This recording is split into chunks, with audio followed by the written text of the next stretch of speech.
Good evening, everybody, and my name is Casey Reason, and we are delighted that you have joined us here this evening. I'm seeing here on our Zoom technology a growing list of participants I know from all over the U.S. and beyond, and thank you for joining us this evening.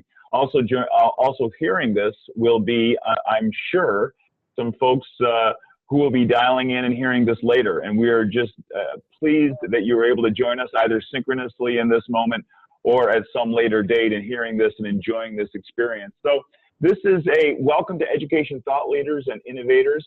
It's a webinar series. It's entitled Bullying and the Resilient Child. Again, I'm Casey Reason. I'm the host, and you're going to be having the great opportunity to listen to our friend Bob Sornson, who will be speaking in just a moment. The sponsors for this event, the most important sponsor is the National Education Association and the Center for Great Public Schools. If you don't know a lot about what they are up to these days, you'll learn that the NEA and the Center for Great Public Schools are doing amazing things for education, for educators everywhere. So they are a wonderful sponsor for this event. And with us are two leaders from the NEA that are helping to make this possible, Brandy Vixler, and Brandy is along the top bar there, but Brandy Vixler and Christopher Thomas, two of our really great leaders with the NEA who, again, help coordinate this and make this possible, and I've been working with since about 2013. So thank you to the NEA, thank you, Brandy, and thank you, Christopher. Also sponsoring the University of Findlay. University of Findlay is where I am a professor, and we are delighted to be joining you this evening. If we could back it up to one more back, Bob.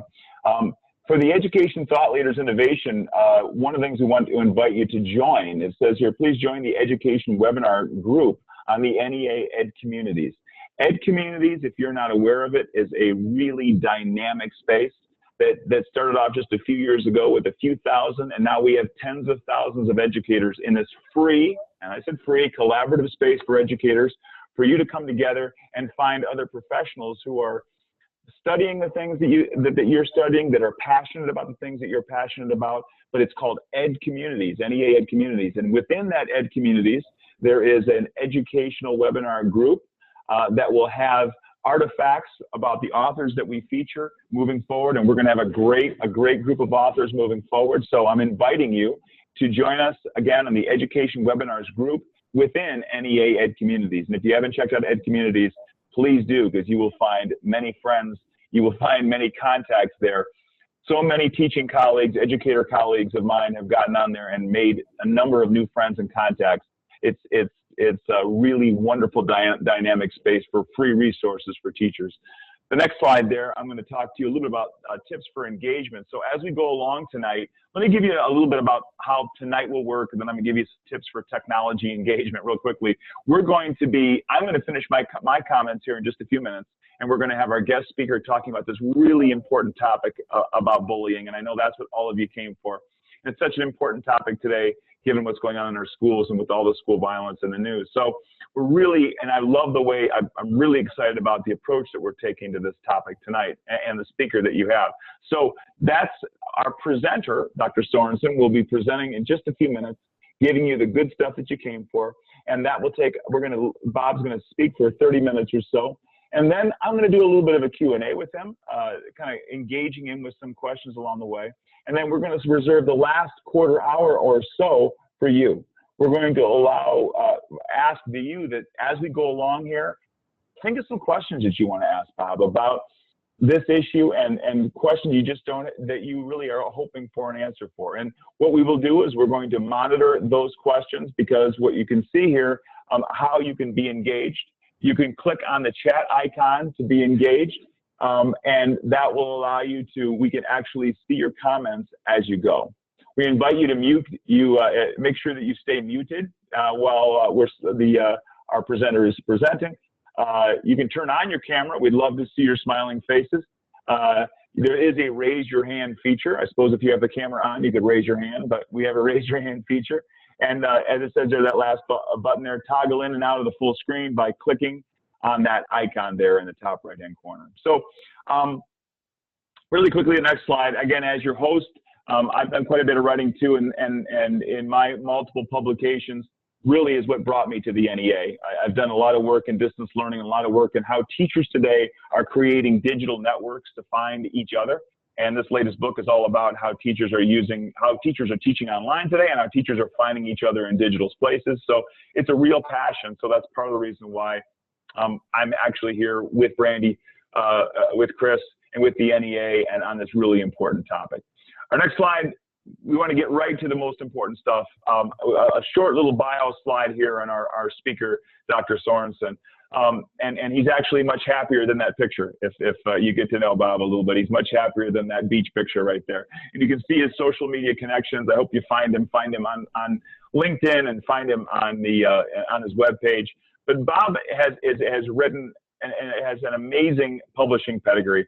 He's published numerous books and done so much great work in the area of prevention, in the area of preventing early learning failure, in the area of his latest book, Overtested, Underprepared, and really in the area of bullying as well.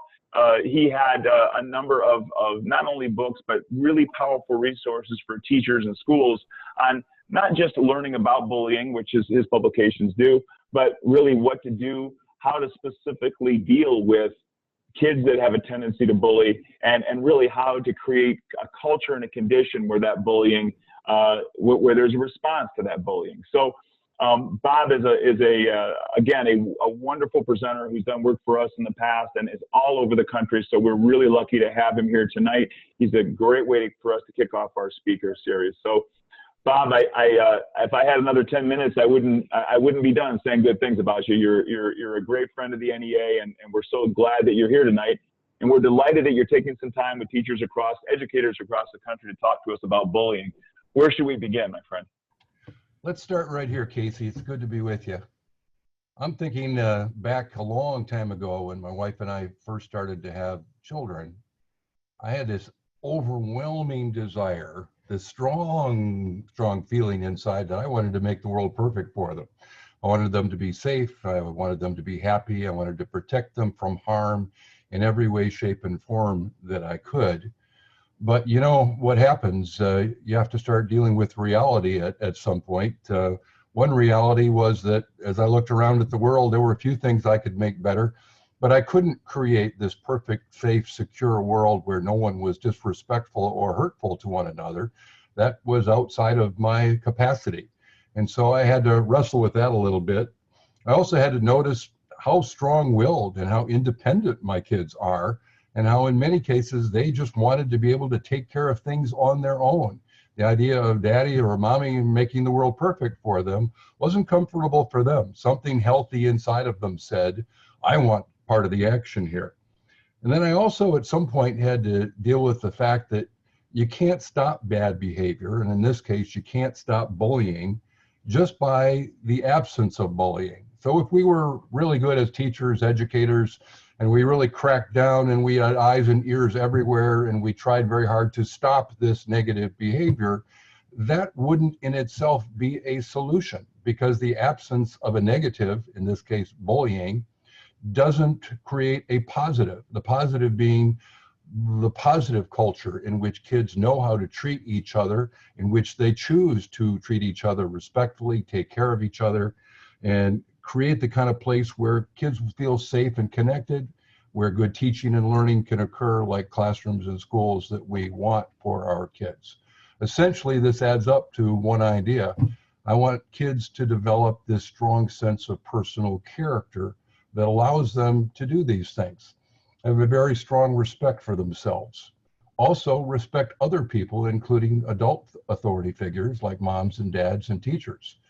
To notice what's going on with other people, care about what's going on with other people, to develop this capacity for this wonderful thing called self-efficacy, which is a belief in yourself and the knowledge that with effort, not just because you're so special, but with effort, you can make the world better for yourself and for others. I want them to learn to have those clear values and standards that mean something in the world, and then to be able to stand up for themselves and say, no, I don't like to be treated like that. No, don't treat my friend like that. To be able to have a clear sense of what good behavior and what good culture looks like, and to be able to stand up and say, this is how we're going to act around here. This is how we're going to treat each other around here, instead of the negative. You think about this in context. Look at the world out there in which our kids are growing. There are all kinds of examples of bad behavior. You don't have to look very far in the modern world to see adult examples or video examples or gaming examples or social examples of bullying behavior. And a kid looking out there at the world might in fact decide that bullying is a pretty reasonable choice of behaviors, because an awful lot of adults seem to make that choice. And so to be able to become that kind of kid who chooses not to be a bully, chooses not to let others bully her, and to create that more positive culture isn't going to happen just by accident. It's going to happen only if we as adults figure out how to do this in a really meaningful way. So tonight is about raising resilient children, those strong, beautiful, brave children that we want in our homes and in our classrooms. It's an amazing process that would allow us to get there. It starts all the way back in the early months of life, the first 12 to 18 months, which is called the attachment phase. We'll talk about these things in a little more depth in a moment. The first 12 to 18 months is that period in which you get that basic sense of safety, trust, and connection. During the first 4 years of life, you are well wired. This is the optimal time neurologically for the development of the foundation for self-regulation, which is self-calming, being able to calm yourself down when you're a little upset, to persevere, to give attention to the right things, not the wrong things, and be distracted by all of those, to be able to wait and not expect immediate gratification, and that capacity for hanging in there. If self-regulation is reasonably well in place by the time kids are 2 and 3 and 4, then they start to demonstrate this thing that we call empathy. But empathy requires that you be able to be strong and calm and reasonably confident in yourself, so that you don't have to worry about your own little issues, and you can look beyond yourself to notice the experience of others. And if all 3 of these are in good shape, then kids start to develop this sense of character, grit, resilience, and the capacity for service to others. Let's talk about this process a little bit more carefully. The attachment process, that first 12 to 18 months, this beautiful little infant is born into the world, and there is such a connection, especially between this infant and primary caregiver. When the infant is hungry, when this baby's hungry, who shows up to feed? Usually primary caregiver will call her mom. When the baby is tired, when the baby is wet, when the baby is lonely, when the baby needs touch, that primary caregiver is close by and available, and there's eye contact, and there's touch, and there's soft voices, and there is that complete sense of connection. After a little while, if this attachment process is going well, that baby starts to notice things. When I need somebody, who shows up? When I'm happy, my mom smiles. When she laughs, I laugh. There's some kind of a connection here. What's good for me is good for her. What's good for her is good for me. That's the development of this thing that we call social conscience. Not just taking care of yourself, not just wanting good things for yourself, but also wanting good things for others, because we are connected, we are a team, we are a part of something greater than just ourselves. Ideally, all of that happens in the first 12 to 18 months. These basic questions are answered during this period. Am I safe? Is this world a reasonably safe place? Are there people I can trust? Am I worthy of being loved? Am I capable of loving others? If the answers to these questions are a strong yes, you're safe, you can trust, you're worthy of love, you're capable of loving, that sets a tone for every relationship you will ever have for the rest of your life. If, however, you don't have this strong attachment and you're constantly unsafe, you don't really trust, you don't really feel this sense of connection, that will also affect every relationship for the rest of your life. And if you ever want to achieve true empathy and true caring and true service, the attachment phase is a really important part of building your capacity for all that. Also, from birth, during and alongside of the development of this sense of connection is the development of self-regulation. Prime time neurologically for the development of self-regulation is from birth to age 4. That's when the brain is best wired to learn these kinds of things. Self-calming. I can calm myself down. I don't have to stay upset. I can wait. I don't always need things right now. When mom says dinner is going to be in 15 minutes, I can trust her. I can wait a little bit. I don't like it, but I can. I can persevere. I can keep trying even when things get tough. I can keep trying even when things get a little boring. I can focus on the right thing at the right time. I can match my mood, my effort, and my movement to the right situation. I can get excited at the right time and noisy at the right time. And then when I should, I can get quiet and I can listen. I'm learning to regulate myself from the inside. This is inner strength. Think of all of the things that go on in a home that allow for the development of self-regulation. Some of you know a lot about this. Here's one of my favorite studies. It's from New Zealand not too long ago. And they looked at a lot of kids for a study like this, 1,000 young people. And they basically compared kids with good self-control, good self-regulation to kids with poor self-regulation. Those kids with poor self-regulation are much more likely to smoke, have health problems, and lousy credit. You all see the connection between credit cards and self-regulation. 3 times more likely to commit a crime and get caught. 3 times more likely to have multiple addictions. Twice as likely to be single parents. This stuff has an effect on the quality of your life. Many of you have heard about the Marshmallow Experiment. Going back to the 60s, Walter Mischel at Stanford came up with this goofy little idea. He got a bunch of researchers and we picked a bunch of 4-year-old children to work with.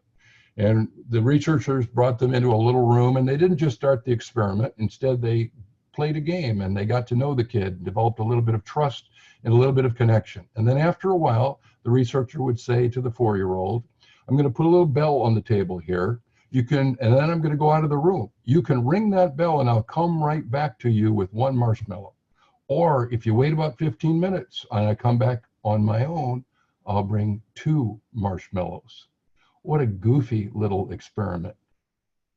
And yet there are some really important things that we learned from this experiment. One was that kids who could wait for that extra 15 minutes, those kids who could calm themselves, who could focus, who could delay gratification. Not only are those kids who predictably were going to do better in school, more likely to graduate, more likely to go on for advanced training, more likely to have stable and successful relationships like marriages, more likely to be successful on the job, but they also, on average, had a 210-point higher SAT score than the kids who could not wait that additional 15 minutes. Now, this is not an IQ test. This is a test of which kids can wait for 1 additional goofy little marshmallow. And yet that capacity to handle yourself, manage yourself, calm yourself was so important even to the quality of learning that occurred for those kids all through elementary and middle school and high school.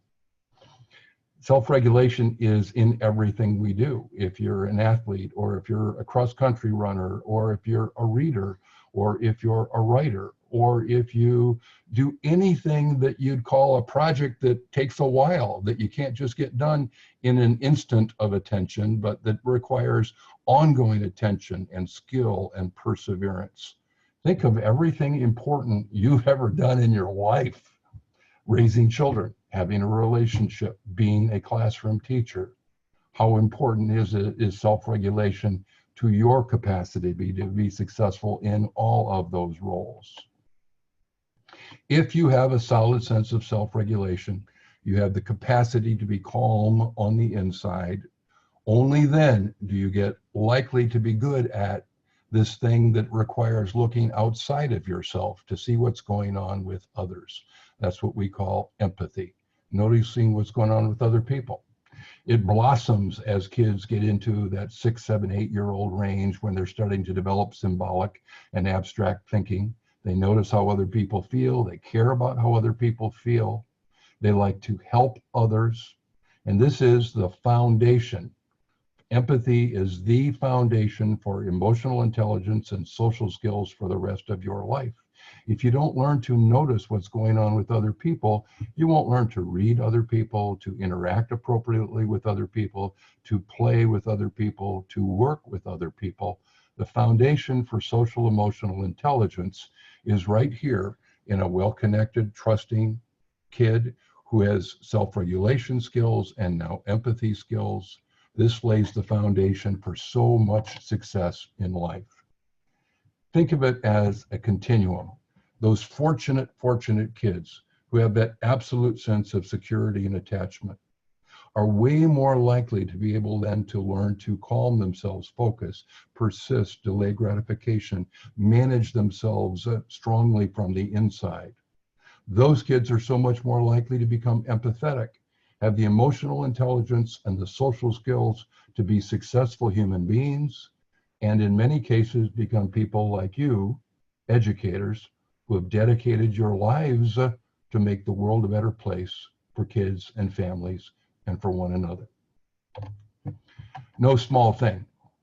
So then, of course, the question is, what can we do? How can we make some of this happen? And here are some ideas. When you want to help kids learn to deal with bullying, and you want to help them develop this pattern of personal behavior and personal strengths, here's a set of things that will really move you in the right direction. And I'll talk about this from the perspective of both parents and teachers. Adults helping kids learn to develop self-regulation and the capacity for good character and the capacity to deal with bullying in the world starts out with people like you who can model calm, assertive behavior. That's in the classroom, certainly, to be able to set rules and be the teacher in a calm, appropriate way, to have really good routines at home or in a classroom. At home, I always want to teach parents to not engage in arguing and learn to do this thing that we call neutralize arguing. So kids learn that disrespectful, brain-draining arguing just doesn't work in your house. At home, not in school, you want to have the capacity for putting the kid into a thinking time situation in a proactive, non-punishing kind of a way if possible. But the capacity for kids to learn that when mom says, uh-oh, bad decision, you need a little thinking time, they have to go, they have to sit, they have to wait until mom or dad invite them to come back and be with the family. Food issues at home are a really good way to begin to learn self-regulation because there are certain things we eat together, hopefully as a family for some of our meals. We do chores together for the family. These are some of the really important behaviors that allow us as adults to model calm, assertive behavior while our kids are learning all of these important things at school and or at home. We also want kids to learn to be aware of bullying. Actually, there's a lot of work here to be done with adults. We want adults to understand what this is, what it looks like, what is going on out there in the world. So for parents, it's important that you know your kids' friends, that they don't just go a whole lot of places and you have no idea who these people are or where they live or what they do or what they're like. At home, you would want to keep most technology in the family room in some kind of an area where you can walk through and see exactly what's going on. Be aware of Snapchat and Yik Yak and YouTube and Facebook and Twitter and Instagram because there is an incredible capacity for bad behavior out there. A lot of it seems to come in an anonymous or semi-anonymous form. And for you to be aware of that by keeping technology in a common space, in a family space, is a really good idea. Certainly for young kids, there ought to be limitations on how much time they have with any of these technologies. And for many kids, I love the idea that phones and computers and things of that kind are left downstairs or in the family room. When it becomes bedtime, we don't take those computers and those phones and stay in a quiet place away from everybody else and still engage in behaviors that could get a little bit iffy out there in the world today. I would want for you to teach your kids to know how to identify bullying. What is it? What does it look like? Here's a simple definition. Bully is a common word that describes a person who hurts another person by mean or rude words or physical actions. But kids need more than just this short definition. They need adults to look at movies and look at shows and read books and talk about what these things are and what's okay and what's appropriate, and also which behaviors are not appropriate. Teaching basic right and wrong is a part of learning to identify bullying behavior. We want kids to learn, and this is something that we can do in our schools a lot better than we have, I think, but it's also something that we should be able to do at home. We would like kids to learn the 4 steps to taking action if you're being mistreated. We suggest step 1 is step back. Take a look at what's going on. Think about it. Is it bullying? Is it bad? And calmly decide what to do. Step in is step number 2. Try some of the techniques that we've talked about at home or in the classroom. Move away, ignore the behavior, or be direct and tell that person to stop. In some cases, then, you have to step up and ask your friends to stand with you or be with you. Don't want to be there alone. Don't want to go there alone. Want to be with my friends who help to establish that expectation for good behavior. Or if things aren't appropriate for stepping in or stepping up, then it's time to step out and find an adult to talk to. Step back, step in, step up, and step out are the 4 steps for action that might help you if you are being mistreated. We also want to take those same 4 steps in a slightly different format if you are an onlooker, so that you don't become just a bystander to bad behavior, but instead you consider these steps. If you see other kids being treated badly, step back, look at the situation, ask if you would like to be treated that way, decide if someone is being bullied or mistreated. Then step in. That means don't just turn away. Be there for someone who needs help. Speak up and offer support if it is safe to do so. But if it's not, step out, talk to an adult, find the help or advice that you need. Step back, step in, step up, and step out. Good recommendations for kids that might be bullied or for kids who are watching some kind of bullying behavior in the school or in the neighborhood. I would want for parents and for teachers to surround kids with models of good behavior, models of great men and women. Change the conversation. It's not just about what bad stuff not to do. It's about what great behavior looks like. We were fortunate in raising our kids. We had friends, in some cases friends who were just such wonderful people and such good models of behavior. They were people my age, like Casey. They were people like 20 years older than us, like grandmas and grandpas, extended grandmas and grandpas in our networks, who talked to our kids and took the time to talk to them about life and what life was really like for them and for their family. Some of this can be done by reading some of the wonderful, wonderful literature that is out there. And I mean kids' books like some of the ones that I have written, but many other great books. And I could provide lists of some of those for people if you would like. There are great organizations out there, the Ashoka Changemakers, Kids for Peace, Think Speaks Virtues. There are many, many, many of these wonderful organizations that will provide free materials and or support materials for you if you need ideas for how to surround kids with models of great men and women. Ultimately, at home and at school, we want to create a culture of safety and connection. In this place, you are safe. In this place, you will be treated with respect. In this place, we expect you to treat others with respect. The best definition of culture that I've ever seen is how people really treat each other around here. How then do we create a culture in our home where kids feel safe and respected almost all the time? How then do we create a culture in our classroom? Because if kids feel safe and if kids feel connected, they will be so much more likely to treat each other respectfully. But oh, by the way, they're also more likely to be self-regulated. And oh, they're also much more likely to be empathetic. And if all of that is in place, they are much more likely to learn well, get those better SAT scores, be nicer kids to be around, be better playmates and friends to one another. Creating a culture of safety and connection is something that many teachers have kind of given up on a little bit because they are so incredibly busy covering all of the curriculum expectations that they have been given. We have our pacing guides and we have all these content expectations, and it's run, run, run, run, run, trying to get through all the material. Well, I've got to suggest to you that we take a breath and that we slow down and that we take all the time necessary to help kids feel safe and connected, to help kids be calm in our classroom, to learn good procedures and routines, to begin to develop this capacity for empathy, and to routinely learn to treat each other with incredible respect in our classrooms and in our schools, and of course, certainly in our homes. What's the secret ingredient that I've been kind of alluding to on the way?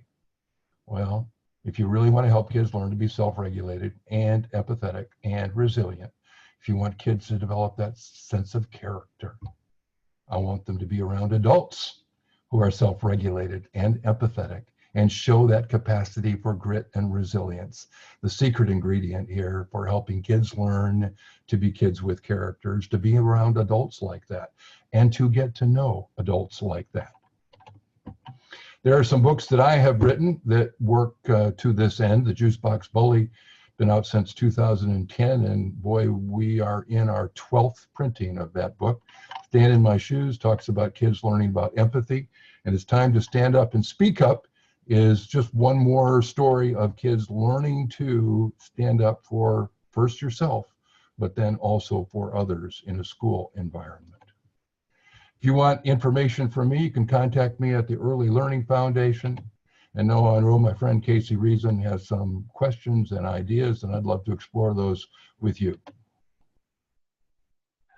All right, Bob, looks like I'm unmuted here. Hold on, my video. Hopefully my video is showing here, if you can see me. Bob, what I really want to hear more about is the step back, step in, step up, and step out. Tell me how you change that in a setting, or you change that by grade level or by the age level of the kids. How does that change when you're dealing with early L, upper L, middle school, or high school? Tell me how you differentiate that application of that strategy with different grade levels. Well, think of all the different ways you can model and also role play these things. So if I were working with a group of first graders, we would look at typical first grade kinds of things. So somebody's hogging the ball, or somebody won't play, or somebody is messing up our material or our work, or somebody said something mean to me. Basically, what you're doing with young kids is teaching them pro-social behavior from the get-go. One of the things that we use in the Essential Skill Inventory, which is a competency framework for preschool through grade 3, but one of the essential skills in there is plays well with friends. Now, that's no small thing. Playing well with friends means you've learned the social skills, you have the empathy, you have the self-regulatory behaviors, you can calm yourself to well enough so that you can play well and be a good friend with others. But pro-social behaviors in those early years are just so important, and we should be taking way more time than we often do to teach those. So to a first or second grader, step back, take a look what's going on, decide if this is a wrong behavior, if it's inappropriate the way somebody is treating you, and what should you do? Well, then we have to teach them. Well, you just get away from that kid. He's having a bad day. Or that kid is just saying mean things. You're going to ignore him and not play with him anymore. Or in some cases, you'll learn to step up. When's it appropriate to do that? Now, imagine, though, that we're doing this in a different way with middle school kids, because now we have social media to deal with, and we have bigger kid issues, and we have little bits of sexuality showing up in our middle school classrooms. So the techniques and the role play and the modeling are going to be significantly different and simply age appropriate. But I would like to really front load, if I could, lots more attention to teaching kids what good behavior looks like. It's so easy to assume that they should come to school already having that set of behaviors. Well, guess what, boys and girls? It's not happening. With an awful lot of kids, they're coming to school with incredible negative patterns of behaviors, a lack of basic self-regulation, complete lack of capacity for empathy, and then, of course, the social skills can't be there as well. So upfront loading the work, the time, the practice that it takes to help kids learn to be calm, learn to focus, learn to persist, learn to delay gratification. It would be lovely if they came to school with all of those, but when they don't, and they're mostly not these days, we can step back and do the work that it takes to make that happen. How do we help kids learn to be calm? Well, we might teach them how to breathe or how to count or just how to get calm and not always expect what you want right now. How do you do that? Well, we're going to practice it. We're going to role play it. We're going to create little situations. We're going to reinforce it when we see kids do it well. But it happens with learning and learning and learning and practice and practice and practice. It doesn't happen with anger or with little treats and rewards. It happens with real life situations and taking all of the time for social learning. I know that you're overwhelmed with academic learning, but giving more time to social learning, because a self-regulated kid is going to learn better and achieve better in your classroom. An empathetic kid is going to be nicer to be around for you, nicer to be around for the kids in your classroom, and likely to create a calmer, nicer classroom, also a place where better learning can occur. So I don't know, if we got to high school, so what about the high school kids? Well, by the time kids get to high school, I want a whole lot of these things to already be established. If, however, they're not, I'll take those kids wherever they are at. But boy, oh boy, in high school, we've got to be ready for this. Are you kidding? We've already had years of exposure to, by the time kids get to high school, they've had so many hours of social media. And if I can't learn to be respectful and empathetic and kind to people in real life, face to face in a group, what's the chance that I'm going to be respectful and empathetic out there in the world of social media, in this anonymous or semi-anonymous world out there that kids spend so much time in? So a lot of what I would hope to do would be to be proactive and do the work when kids are young, and then as they get older, realize the context in which they're living. And by the time they're in high school, there's an awful lot of time in front of screens. There's an awful lot of interaction that's based in digital world. And so I'm going to spend a lot of time showing kids what that is like to be successful and live appropriately within that context. But I would also look at things like extracurriculars and sports. It's certainly true that a good coach or a good extracurricular leader can get to know kids, see what they need, give them those models that we talked about, being the calm, assertive model for these appropriate behaviors, giving kids models of those behaviors, but also taking the time to notice where these kids are at and help move them in the direction of first being safe and connected, then being self-regulated, then being empathetic, and only then learning the really pro-social skills that will help you become a highly successful person in life. Let me just go back over that again. You got to take these kids wherever they're at. Safe and connected, that's step one. Self-regulated, that's step two. Empathetic, that's step three. And if those things aren't in place, you're not going to achieve any of those higher level skills that you would really like for kids to achieve.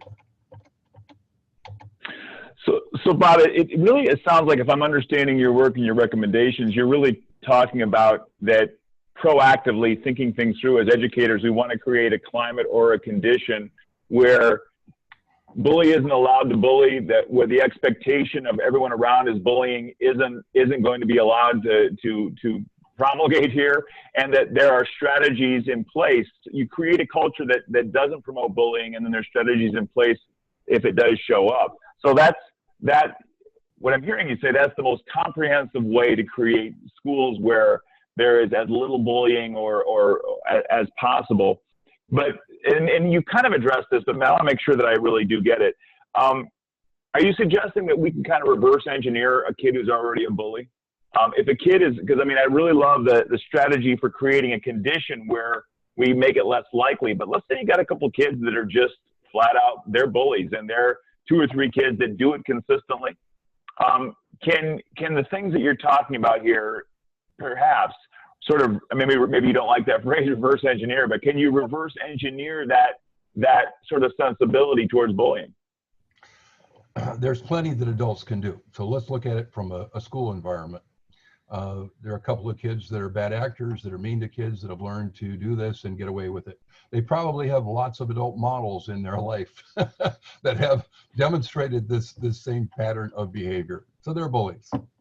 Well, certainly in a school environment, I want teachers and principals and everybody who is an adult in that environment to have a clear idea of what good behavior looks like and to be trying to stop negative behaviors and encourage pro-social behaviors. That's part of it. But it's never really going to happen if it's just an adult issue. Those bullies will continue to be bullies when nobody's looking, when nobody's around. But if kids could learn to be strong individually and in a group, and say to this kid, hey, that's not how, it doesn't work like that around here. That's not how we treat people around here. This is how we want to be treated around here, and we've all bought into it, and we'd like you to as well. So if you create a social context where a large majority of the kids are very clear, this is what good behavior looks like. Now think about it, Casey. You and I have been in hundreds of schools around the country. There are some schools that create a culture where it's very clear, and it's not just adults enforcing the culture, it's also the students. They've created a culture where people are kind, empathetic, respectful, take care of each other. Those cultures don't happen by accident. They are beautifully planned, and they work that plan over and over, day after day. And those wonderful schools that take the time to build that positive culture, guess what? They do better academically, because kids are more likely to be safe and calm in those classrooms. They're more likely to be in an optimal brain state for listening, learning, thinking, problem solving. Everything works better in a self-regulated and empathetic environment. Everything works better in a positive culture. Taking the time then to build those positive cultures is what I'm recommending as a part of this discussion. What seems so helpful about that too, Bob, is because it's so easy today to just assume that, well, you know, a kid who's a bully is going to wear a sign around his neck with a B. I mean, there are probably plenty of kids who would just have a really bad day that might engage in bullying behavior. But if you're creating the culture and conditions where it just doesn't show up, thankfully that just really doesn't emerge. You're a really, really good storyteller, Bob. And what I'm missing so far tonight is that I'd love to hear. And it's in your books, and if you folks have a chance to take a look at his books, he tells really good stories in his book. Can you give us an example? Because what I really want are for the educators who are listening to put themselves into a position of, I've got some bullies in my class. I don't like it. I don't like the bullies. I don't like what the bullies are doing. I'm frustrated as an educator and dealing with it. And you know, whether you saved the day or somehow the day was saved, what I want to hear about is a story of redemption here. How maybe a really tough, give me an illustration of a really tough bully situation where we were able to perhaps heroically come to some conclusions about and potentially help make the situation a little better. Do you have any good illustrations for us? You know, there's a million stories here, Casey. You could get me going. Think of some of the situations that we have known in our own lives, you know, and because I'm a guy and a big guy, there had been times in life, especially as a student, where I had to look somebody in the eye and say, hey, stop that. Don't treat me like that, or don't treat somebody else like that. Well, I was able to do that, but many kids may not be in the position where they are comfortable doing that. How much better when everybody has had that conversation, come up with a plan. Usually it helps if an adult is part of kind of moving in this direction, certainly with young kids, create a clear consensus for how we want to be treated around here. And so, you know, there are times when an individual can call out bad behavior. It's a whole lot better if a group can call out bad behavior. But as I'm thinking about this stuff, I think back to my son, Matt, whom you know, and Matt's a bit of a goofball, but I also know that he was a pretty good leader at times. and took younger kids on sports teams under his wing and created a culture where kids would laugh and play, but always take care of each other and not be unkind and cruel. Cruelty wasn't allowed.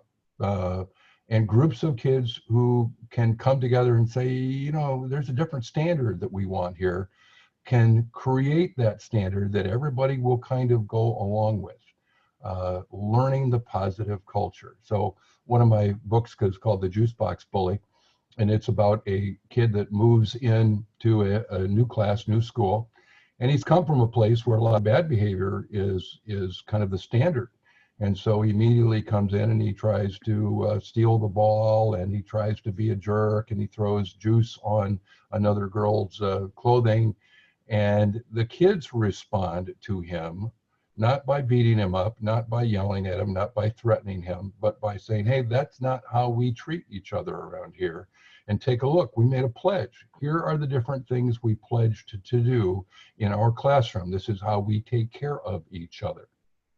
And there are classrooms around the country, I know, that do that because they send me emails and they send me little videos. And a young lady who is Miss Teen Kentucky is using a couple of my books and going around to schools all around the Southern Ohio and Kentucky area, talking about exactly that, how to make a pledge for how we want to treat each other, and then know how to, when somebody breaks that pledge, when somebody steps over that line, how to appropriately bring that to their notice and say, hey, we don't like that. That's not how you make friends. That's not how it works around here.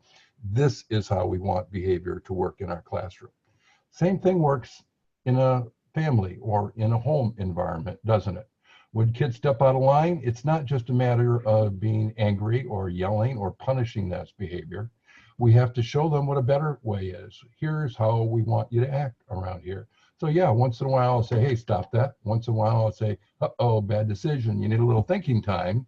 Or once in a while I might say, uh-oh, you just lost a privilege.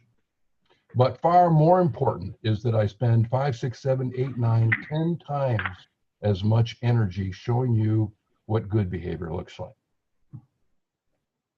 Bob, I really appreciate that answer, and we're starting to get a couple questions here that are looming here, and we're going to go to them in just a second. And so I'm inviting all of our friends here that as we're going along here, we're going to get to a point here we want to answer your questions. So I think I'm going to ask Bob one more question, and then we're going to go to your questions. So please, if there's anything we've asked, if anything I forgot to ask, this is your time to straighten that out and make sure we get a good question. But Bob, I have, as you know, I have twin sons, and they're sophomores in high school, and they're great big boys. They're both about, you haven't seen them in a while, but they're 1'6" and 1'6". And I dropped them off to school the other day, and one of them gave me a hug and a kiss right on the cheek, unafraid of what anyone would say. And I think it's probably, if there's twins and there's two of them and they're great big boys, probably why they weren't afraid. But one of the conversations I had with those boys, and I credit you, Bob, for knowing your work, and I haven't even told you this, but in front of their principal, I said, these two boys are going to be really good for your school. And the principal said, why? And I said, because they're big and they're really good guys. And they're going to go around spreading good cheer, and they're going to spread goodness, and they're going to be kind to people. And I looked at them, I said, it's your job to do that. I'm expecting you to be in this space spreading goodness, good cheer, positiveness, be positive and support people. And when you guys do that, that makes the whole school better, because two great big guys in a room make a difference. And so that was a bit uncomfortable for them, and I don't mind doing that to them, as you know, Bob. But I guess I throw that funny story in because what you're asking kids to do here is pretty brave. I mean, you're asking them, and my kids have each other, and they have, you know, a lot of support, but what you're asking kids to do to stand up to bullying is a pretty brave thing to do. Give us a little help here. How do we get kids to step back, step in, step up, and step out if they're a little bit afraid? You know, I love the picture of your big boys, that kind of young man in the world. But I also know that some tiny little sprite of a girl, some strong-willed, strong-spirited young woman, she can do the same darn thing. I've seen it 1,000 times, as have you. So it's not physical size, but it is the size of your character that is important. And so an awful lot of this is taking the time to do the proactive work. So imagine a school environment in which maybe not all the adults, but a strong group of adults are clearly modeling that same kind of behavior, that kindness, that taking care of others, that establishing a bar for how people are going to act, at least around me. Imagine that there are a strong group of educators and at least some of them step up and fill that role. And then you have some kids that are watching those educators, others that are learning those good positive behaviors at home. They come to a school environment, and then we take the time. It doesn't happen in a vacuum. We have to value this enough to work the program. We take the time in your classroom to make sure that those positive models get to help establish the bar for how we're going to treat each other. We teach whatever needs to be taught. We teach kids how to recognize the bullying. We teach them what appropriate responses to bullying are, but we spend 10 times more time, more effort, more teaching, working on those pro-social behaviors. I hope everybody's hearing what I'm saying. It's important to take the time to learn to nip bullying in the bud, to identify it and call it out. Good, let's do that. But then let's take 10 times as much effort towards building those positive patterns of behavior. And that means talking about it and role playing and reading stories about it, demonstrating it in my classroom, in my life, so that these kids are learning to be the kind of men and women who can do this, not just at home, not just in a school environment, but someday they can go out there in the world and stand up to the overwhelming crap. Oh, I didn't mean to use that technical term. We'll see out there in the social environment, the political world, the media world, so much of what's out there in the entertainment world. They have to be able to hold on to character in the face of all that. So my question to the group is, are we doing the work that is necessary to give kids the inner strength to do that? Well, it's such a great point, and your comment about being in such a hurry to teach everything, and if you don't create the climate and conditions, we know kids can't learn. It's true of any type of innovation with adults and with kids. If adults or kids aren't in a place where they feel safe and are ready to innovate or learn, they just simply won't. It's true in your school, in your work as an educator. It's true for kids. It's true for any kind of thought leadership that we're asked. So let me jump down now. I'm going to look at a couple of these questions. And folks, if you have some questions, and if you look at the chat box, you can add there. But also, Christopher, I think we can do this. If folks raise your, if we see a hand up, maybe we can unmute you. We don't have such a big group, but if you'd like to just shout out the question. Bob and I don't need to be the only voices here. We'd love to hear your lovely voice. But I'm looking here, Bob. There was a question here from Seeley. I apologize if I'm saying that correctly, but it said, could Bob or the team make a recommendation for elementary students who are demonstrating an absence of empathy or self-regulation with very little modeling at home? We work with students on responsive teaching and small group social skill lessons, but do you recommend a program or a frequency that is more effective? How about a parent-guardian program to teach them how to partner with us to assist children with self-regulation and empathy? Thank you. And there will be a recording. Go ahead, Bob. Let me first respond by saying that one of the children's books that I have written is called Stand in My Shoes, Kids Learning About Empathy. And you know, we probably ought to make every adult read it, first of all, because there's plenty of adults that aren't demonstrating much empathy in their lives these days. So it always starts with us. But this is written for elementary kids, and learning to identify what empathy is and then why it makes your life better, not just life better for other people when we act with empathy, is the whole purpose of that book. And there are crazy amounts of resources that are out there along these lines. If somebody contacts me, I'll send you recommendations for the development of empathy that'll go through a whole list of things we don't have time to talk about here today. But there are also some really wonderful resources that are out there that we have posted as a part of this. The NEA has resources. There is a federal resource on bullying that has all kinds of good material. There isn't just one. Think Virtues is a pretty nice program. There's another one called Speak Virtues. It's a lovely program. I really like the Ashoka Foundation material, all free on, in relationship to the development of empathy. That's Ashoka, A-S-H-O-K-A. There are simply so many good resources out there in the world. There's no excuse for finding them, but we've also prepared a list of those resources, which you ought to be able to get here through our NEA website. But anything that people can't find there, they can certainly contact me and I will share what I have.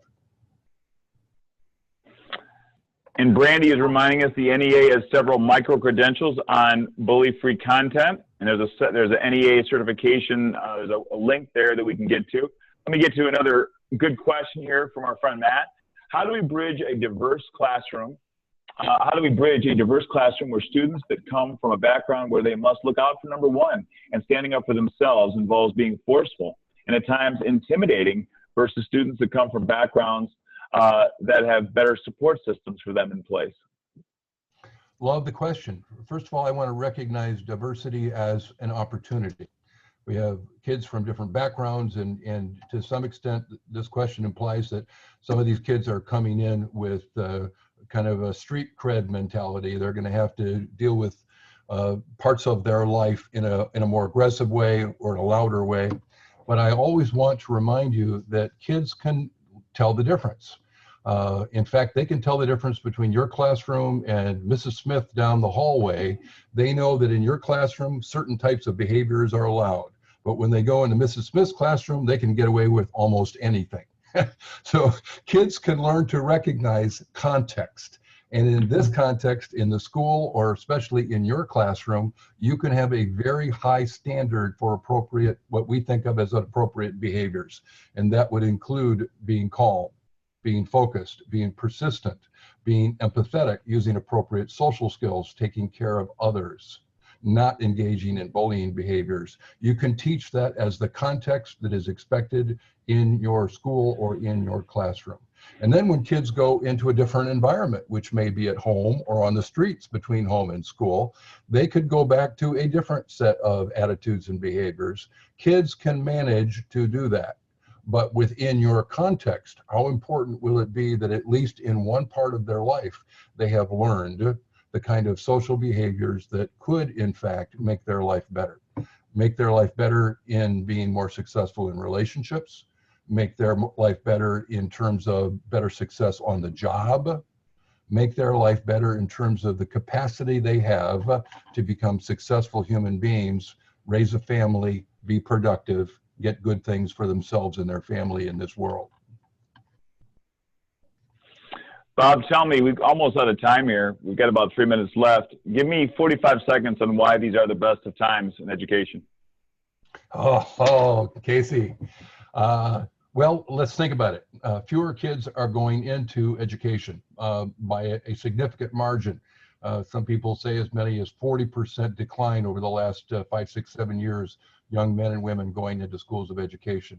Teachers are leaving at a pretty high rate. Administrators are leaving at a fairly high rate as well.